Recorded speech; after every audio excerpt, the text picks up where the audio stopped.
I once tried to find someone online to go home with me for the Lunar New Year, but when she arrived, I was stunned to realize it was my boss, Ms. Mu Gwen-ki. I panicked and tried to leave, but she had already seen me. She asked if I was the one who had posted a request for a travel companion on FEB. Shocked, I asked how she knew. She explained that my writing style matched exactly what was in the company's internal files. I awkwardly asked if she had actually checked, and she nodded, saying the account that received the request was hers.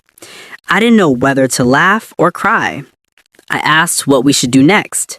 She looked at me calmly and noted that my request said I wanted someone to go home with me for the new year and act as my companion. I nodded and mentioned I would provide daily compensation.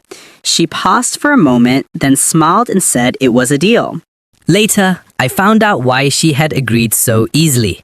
Her family had been pressuring her to get married, and she didn't want to go home alone again. Her best friend had secretly created a profile for her on FEP just to help her avoid all those awkward matchmaking setups. Mu Gwen-ki thought she would only need to pretend for a single day, but she didn't expect me to invite her home for the entire holiday. At first, she found it strange, but then she realized it was the perfect chance to finally get her family to stop asking about her love life. So, she agreed. On the road, I secretly opened FEP and messaged the account called My Big Troublemaker. I wrote, "What's going on? The person who showed up is my boss." The reply came, "Yup, surprise, she's my sister." I was shocked and asked if this was some kind of setup. The person replied, "Don't be mad, my sister's a good person, just really unlucky in love. She's almost 30 and still single." I didn't know whether to laugh or cry again. Looks like this new year is going to be much more complicated than I ever expected. After reading that message, I sighed and thought to myself that if no one helped me, I would just have to go home alone. I glanced at Mu Gwen-ki, my boss, who is now pretending to be my girlfriend for the trip. She walked over calmly and asked if I had brought my laptop home. I replied that I had. She nodded and told me to redo my entire project plan, reminding me that if I couldn't get it right this time, the company might assign someone else. I bit my tongue in frustration. Her family might be kind, but she was definitely strict. Still, she wasn't wrong. I had made mistakes at work. Even though I felt annoyed, I couldn't deny she was incredibly professional. On the way home, she even bought local treats and fruit as gifts. The moment she met my parents, her whole attitude changed. She became warm, gentle, and polite. She greeted them kindly and respectfully, and I stood there frozen, unable to believe this elegant and well-mannered woman was actually my cold, demanding boss. My parents didn't suspect anything and were absolutely delighted, saying they were happy to finally meet their future daughter-in-law and calling her beautiful. I nudged her lightly to remind her to respond, and she smiled and spoke so naturally charming, thoughtful, and perfect. My parents were overjoyed, saying their son had truly found someone wonderful. I gave her another subtle nudge, silently reminding her that the son they were praising was me. Mu Gwen-ki quickly caught on and said that my good manners must come from my parents' influence, and that one sentence completely won them over. Seeing her handle the situation so smoothly, I finally felt relieved and thought maybe this holiday would go smoothly after all. But I was wrong. That night, just as I was about to rest, Mu Gwen-ki appeared quietly by my bedroom door. Where am I supposed to sleep? I froze. Right, I'd totally forgotten. My family lives in an old apartment, just 2 bedrooms, one for my parents and one for me. There's no living room. My mum chuckled from behind, whispering, "You two can figure it out yourselves." And that's when I realized this new year was only getting started. That night, my mum suddenly said, "You two can share a room tonight, okay?" What? I almost choked. "What do you mean, Mum?" "Come on, son. You can't let your girlfriend sleep on the sofa. You've been dating for 3 years already, right? You're here to talk about marriage anyway." Before I could say anything else, she added, "Just make do for now. I'll buy another bed tomorrow." Then she closed the door. Click. Now it was just me and Mu Kweng Ki standing in awkward silence. I quickly explained, "My mum didn't believe I actually had a girlfriend, so she didn't prepare another room." Mu Kweng Ki, who had been smiling all day, suddenly dropped her smile. Her cold, professional face returned. "So, who's Dear Lei?" she asked, sitting down at my desk. I stood up straight, like an employee giving a report. "She's my ex. We dated for 3 years. We were supposed to visit my family this year, but she cheated on me." Mukwinki looked at me with a slight frown, and my heart began to race. I wasn't sure if I had said something wrong. For a moment, I hesitated before speaking again. I wasn't doing very well for a while, I admitted quietly. My parents thought I was still with her, and they really wanted me to come home. I didn't want them to worry, so I messed something up. Her voice stayed calm, though her tone carried a quiet challenge.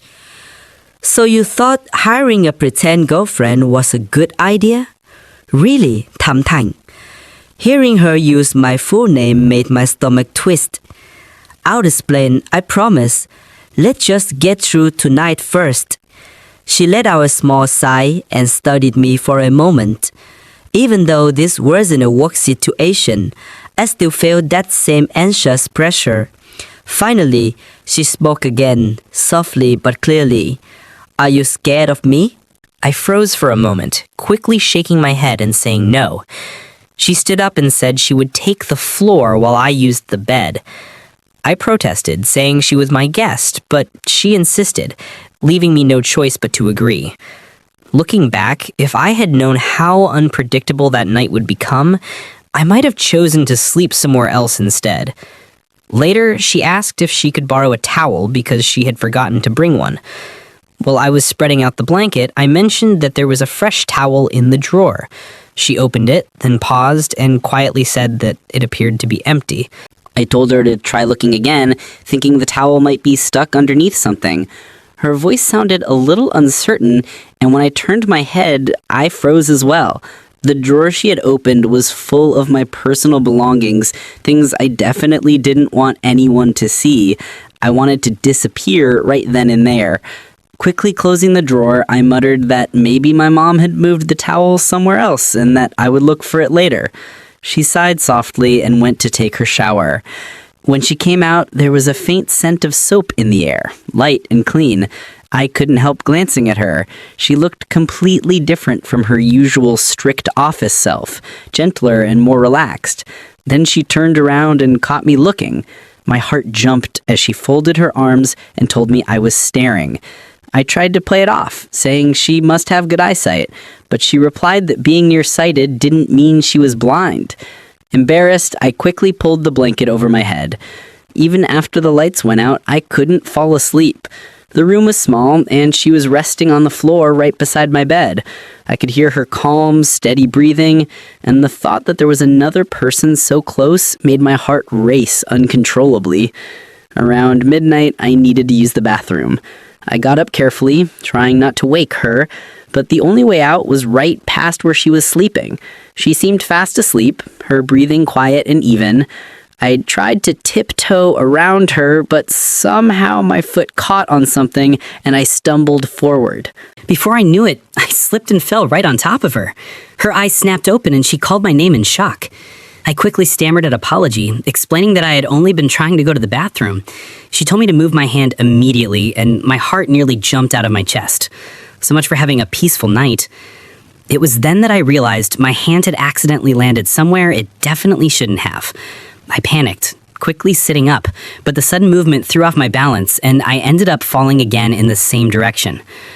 By the next morning, both of us were using medicated patches for our sore backs. My parents had gone out early, leaving only the two of us at home, and the atmosphere was painfully awkward. In the afternoon, a sudden announcement came through the apartment building speakers. According to local health notice, the entire complex would be temporarily locked down, and everyone was asked to stay inside and cooperate. The building staff would soon begin sealing each apartment door. I froze when I heard that and quickly called my mom, but she said they had received an emergency notice from the hospital and wouldn't be able to come back, which meant that I would be staying home alone with Mukwen-ki. We looked at each other in silence, both picking up our phones at the same time, only to end up staring blankly at the screens. Putting the awkwardness aside, I hurriedly ordered a large amount of supplies, and the delivery arrived quickly. But when I opened one of the bags, a small box slipped out that was clearly meant to prevent any unexpected complications in the future. The bold letters on the package immediately caught my eye, and I froze. Mukwen-ki froze too, and I could feel her gaze locked on me. After a long pause, she finally spoke, asking if I wasn't going to explain and if I had been expecting her to help. I quickly protested, insisting that I hadn't ordered it and had no idea how it ended up there. Her expression showed clear disbelief, and I almost wanted to cry, explaining again that I wasn't crazy and had no reason to buy such a thing. She sighed lightly and said that whether I was crazy or not was hard to say, then quietly looked away. I tried again, suggesting she check the chat history to see that I had not ordered it. She let out a small, sarcastic laugh, pointing out that I could have ordered it and deleted the record. I insisted there was no reason for me to do that. She shrugged lightly and commented that since she was presentable and professional, if I had any certain intentions, it would at least be understandable. "What intentions?" I asked. "You wanting me?"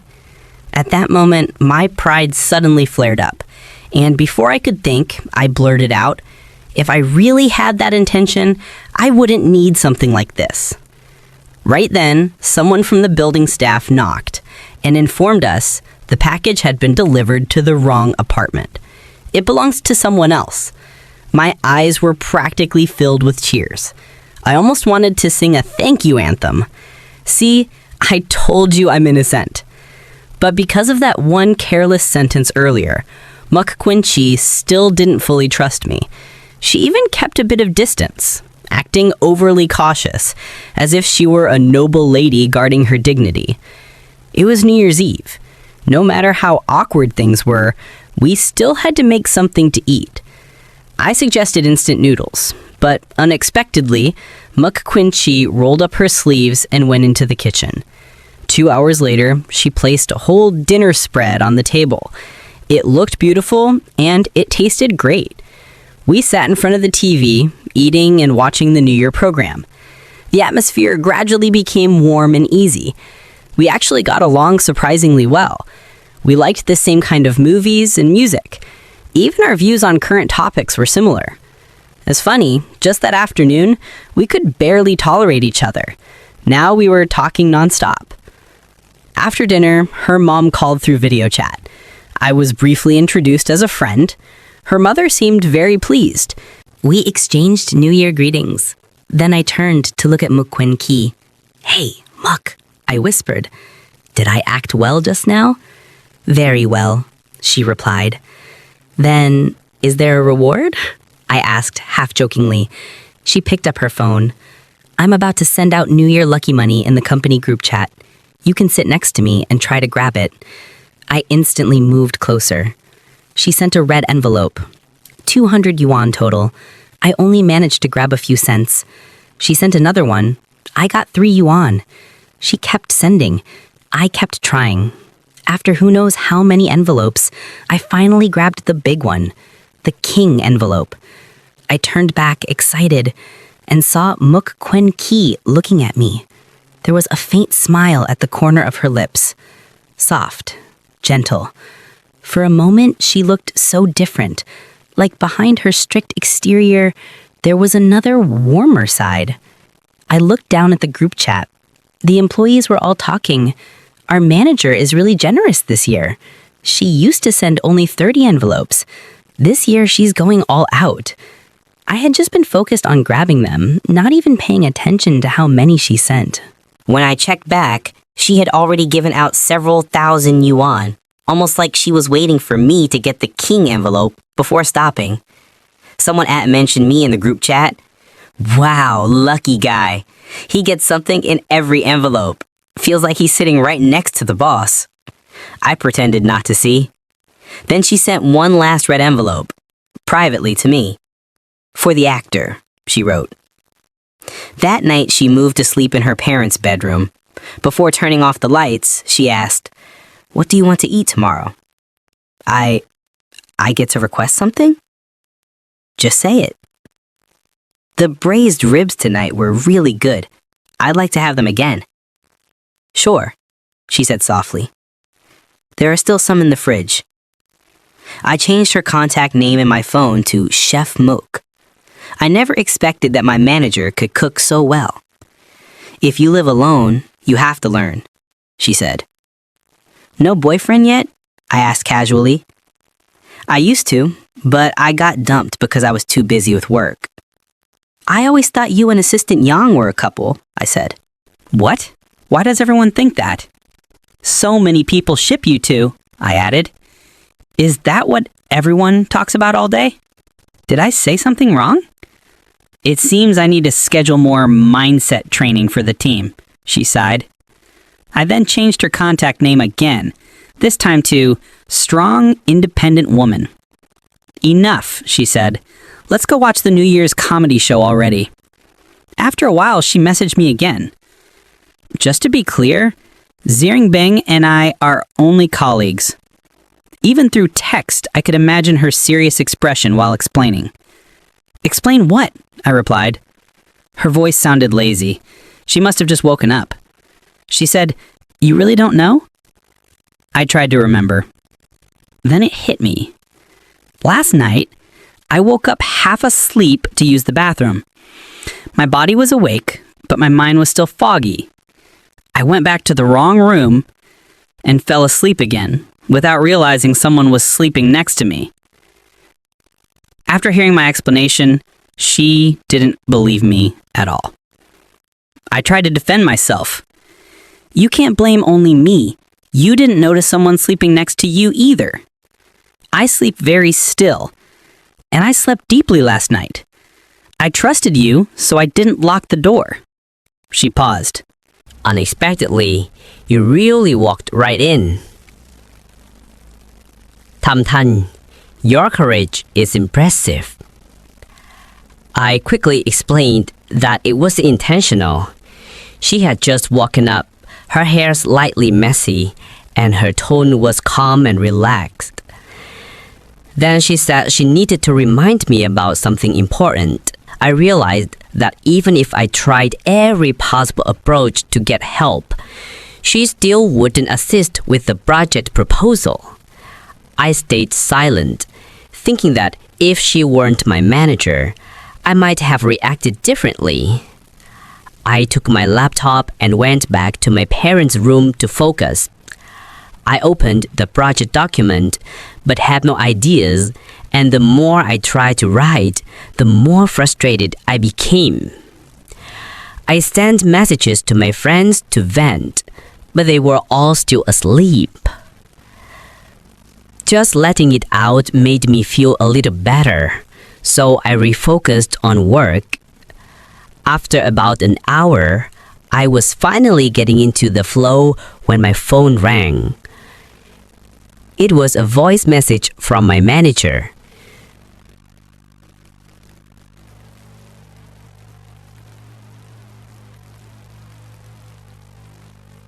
Suddenly, I felt a chill behind me.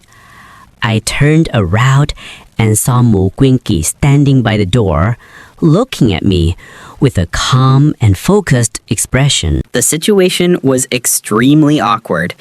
Even if I jumped into the Yellow River, I wouldn't be able to wash this misunderstanding away. Thanks to my so-called best friends. What timing? I spoke quietly. You haven't eaten yet, right? You go first. I'll come out soon. She didn't move. Shen Tang, she said. Let me ask you something. Can you not ask? I muttered. Stingy. Cold-blooded. No humanity. She repeated my words calmly. All right, I said. Look at you acting so calm. I admit I was wrong. So you admit it? She asked. Yes. Okay, I was wrong. Good. She nodded. But Explain this part. She's only a little pretty. Only a little? Manager, are we focusing on the right issue here? It's because your eyesight is bad. I hope you understand that I am not just a little pretty. Yes, yes. Manager is extremely beautiful. Stunning. Flawless. Good. Now, go eat. The next few days passed quietly. I poured all my time into the proposal. The holiday ended up being even busier than regular workdays. I stayed up very late almost every night. And true to her word, Mook Kwen Ki really didn't help me at all. I stayed focused on work, while she focused on being the household chef. One night, I worked past midnight. The moment I lay down, hunger hit me like a wave. I sent her a message. "Manager, are you still awake?" "Still awake," she replied. "Say it." "It's so late already." "Stop rambling," she cut me off. "Eat." "But if I eat at this hour, I'll gain weight." "As long as you eat fast enough," she replied, "the calories won't have time to settle." Makes sense. Truly worthy of being my manager. What should we eat? There are no snacks left. "Any late night takeout places?" I asked. "I'm already in bed." "But your instant noodles? The ones you make taste amazing." "I said," she replied again, "I'm already in bed." I sighed dramatically. "It's really delicious, though. The pork fat is the soul of the broth. Every noodle strand is coated with fragrance." I am already in bed. The more I thought about it, the hungrier I got. For real. Silence. I thought it was hopeless until I heard the kitchen stove ignite. I jumped up immediately. Good evening, manager. Running into each other at this hour, it must be fate. She only let out a quiet sigh. What are you doing in the kitchen? You tell me. Noodles. Green onions? Extra or just a little? Recently, since I was busy writing the proposal, the grocery shopping duties had shifted to her. She handled everything. She knew exactly what to buy. That day, I was working out when she peeked her head into the room. Thumb thank. Yes? I instantly sat up straighter, pure instinct. I managed to buy free-range chicken and pork belly. That's amazing.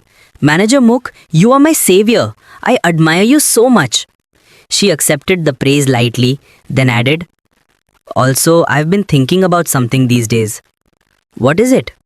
Seeing how hard you've been working, I think it's time I give you some advice. I hurried to follow her train of thought. Her explanation was clear and insightful, and it helped me improve my proposal a lot. When we finished, she picked up her phone. I'll make a sample version of this plan. You can use it as reference. Yes, thank you, Manager Mu, I replied politely. When I opened WeChat, I suddenly noticed her contact name in my phone. The fierce lady boss. She raised an eyebrow, and I felt a moment of nervousness. I realized I had been caught, and this time I couldn't blame anyone else. Surprisingly, Mook Kwen Ki didn't get upset. She calmly reminded me that the first time she came to my place, she asked if I was afraid of her, and I said no, but she thought I had been nervous. She observed quietly and noted that I always seemed a little uneasy around her, asking if I was really that nervous. I admitted it was because of my past work experiences. I explained that I was used to strict feedback, so I often tensed up, and whenever someone used my full name, I got startled. Mook Kwen Ki paused thoughtfully. Then after a while, she stood up and encouraged me, saying that I had been working very hard and that I should just focus on completing the project well, and my efforts would be recognized and rewarded at the company. She walked toward the door, but before leaving, she said softly that she would try not to use my full name anymore. I asked how she would call me instead. She suggested it could be like how Yun calls Selvu Tim. I repeated, "Just hey?" And she smiled, saying that either way was fine. After she left, I finally breathed out.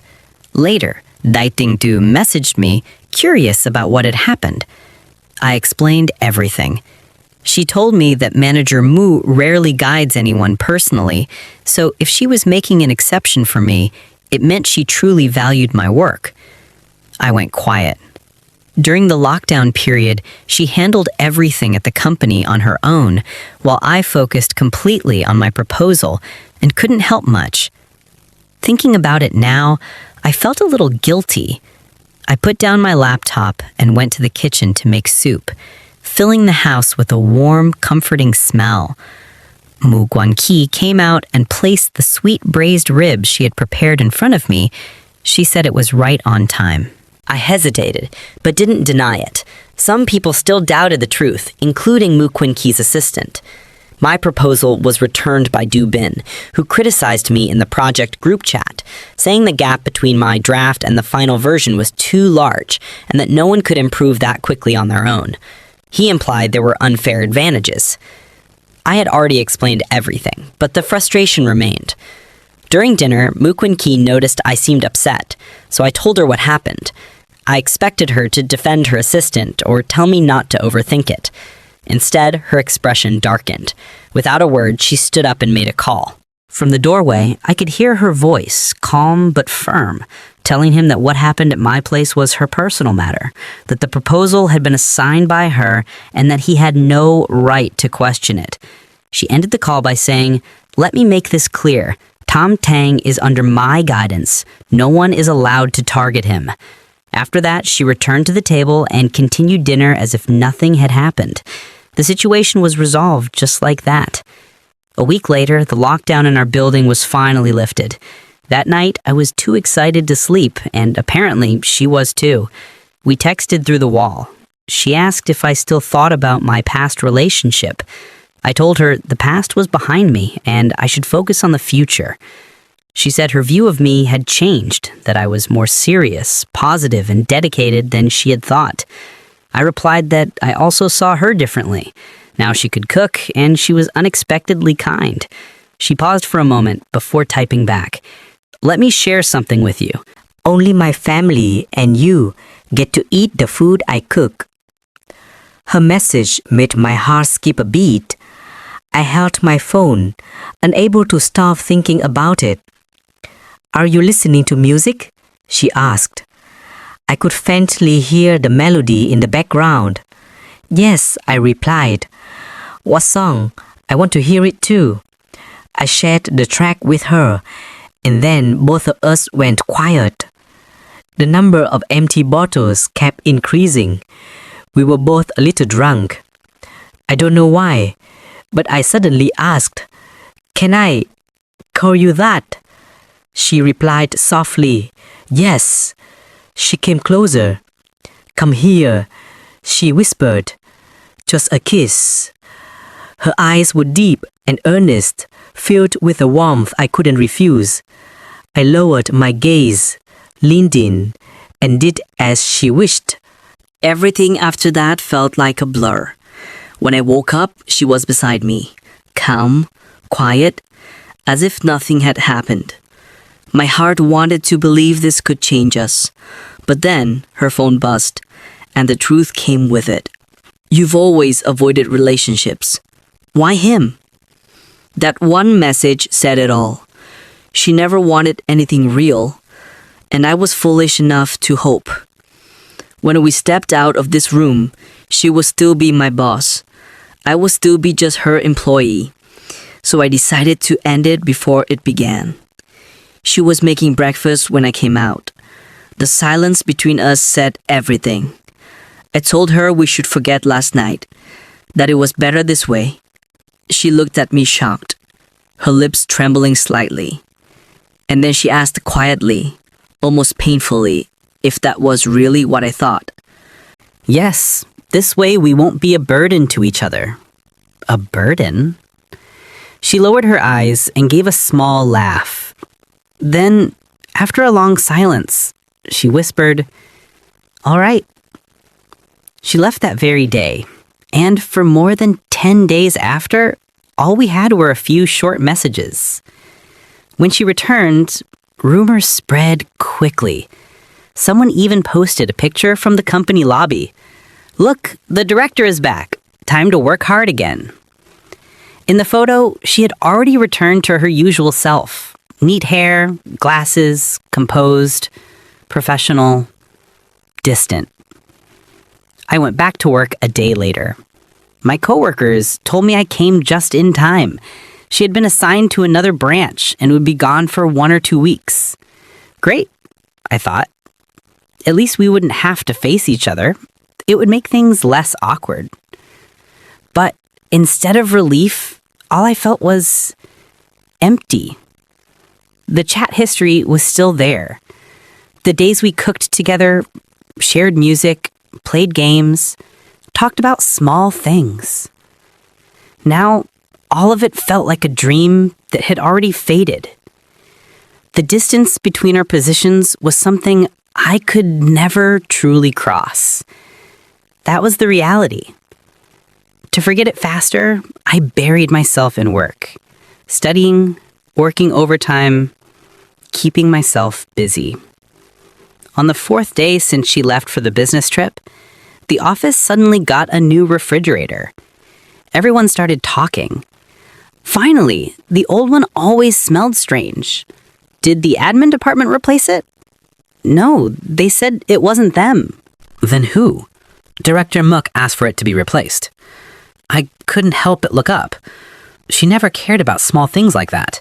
She had her own personal fridge anyway. So why replace ours? No one knew. Someone joked maybe someone requested it, but everyone knew. No one would dare ask her for something like that. My coworker turned to me. Was it you? No, has nothing to do with me. It has to be you. You just mentioned it the other day. And today it's already done. I didn't answer, but after that, similar things kept happening. One day, I casually complained about being tired at my desk. The next day, everyone in the office received folding rest cots. I shared a new dessert shop a friend opened. The next day, a box of desserts arrived at the office, sent by her. Little signs like that made it clear she was still silently paying attention to me. I felt heavy inside and talked to a close friend. He thought for a moment and said, "You're already sure about your feelings, right? If you like her, then don't hesitate. The situation is already awkward anyway. Trying and failing won't make it worse." I was persuaded. I wanted to take a step, to reach out, even just once. After hesitating for a long time, I finally sent her a message. Hey, are you busy? I have something personal I want to talk to you about. If we don't say things clearly, it will just stay stuck there. Call me when you're free. Then I waited a long time, but no reply came. No call came either. A whole day passed and the heaviness in my chest kept growing. No matter how busy she would still have a moment to check her messages. The truth was simple. She just didn't want to reply. I realized that myself. It was one-sided. I needed those 12 hours to accept it. So I stopped waiting and turned my phone to silent mode. Just then, một khuyên kỳ call. Lam lạc, did you message me? I didn't see it. What did you say? Cậu không thấy sao? Thế sao cậu đã biết để gọi điện cho tớ? Hả? Cô ấy ngứng lại. Và trong giây phút ấy, mọi thứ đã bước ra. Tin nhắn của cậu bị xóa rồi. Tớ vẫn chưa tìm được. She didn't hide anything. Her business trip schedule had been exhausting. The chairman had assigned Zung Bing to go with her as her assistant. Sometimes he would reply to messages for her. During the day, she often dozed off in the car and had told him to watch her messages, to wake her if anything from clients came in. And the person who messaged her was me. Even if the message said nothing important, he would still recognize my name first, because she had pinned my chat at the top. So it must have been then that Zung Bing deleted my message. That night when she returned to the hotel, she wanted to look back at our chat history, but the pinned conversation was gone. That's when she understood someone had interfered. She asked me softly, "What did you want to say to me?" "Nothing much," I replied. "I just wanted to ask you something." "Do you like me?" "Yes." She didn't hesitate. Her answer came so fast that I couldn't even react. I don't mean admiration between colleagues, I clarified. She interrupted gently. Lak, I like you. It's the kind of liking where a woman loves a man. Really, I really do like her too. That's great, she said softly. Lak, will you, be with me? No. I shook my head. I know you don't believe in marriage, I continued. I know you meant that seriously. She nodded. In the past, I thought living alone was the best. But these past 2 weeks, the happiness I felt, you gave me a new expectation for the future. Why do you like me? I asked. There are many reasons, she said. In every aspect, really. But mainly, when I'm with you, things just feel right. You give me something I haven't had in a long time. What is it? The desire to share things. I smiled. I understood. People only want to share when they feel safe, understood, and welcomed. And to me, that's one of the most important foundations of love. After a long day, everyone wants someone to talk to share a song, or say, I saw a pretty flower today, or I found a nice vegetable at the market. Look, she added, a little shy. The ingredients at my place used to be limited, so I could only cook simple things. But actually, I know how to make a lot more dishes, enough to feed you for a long, long time, without getting boring. She was tempting me, using food. I am weak to that kind of thing. Fine, all right, yes, I am in the United States. We laughed. My friends demanded we treat them to dinner, so I introduced her to them. Oh, so this is your legendary boss? Yes, I said. The one I said was strict, cold, stingy, heartless. I paused. But also kind of beautiful. I also told my family about her. My mother was so happy she could barely contain it. People always say that good character is rare, and I realized that Kwenki's character was far better than my difficult ex. Much later, when we finally got married, the host said, "You may now kiss." Our co-workers cheered louder than anyone. In that moment, I felt like I had returned to the very first day we met. Back then, she was just my boss. Later, she became the person I grew close to, and eventually, she became my wife. I believe our future will only continue to grow warmer, steadier, and more beautiful than anything before.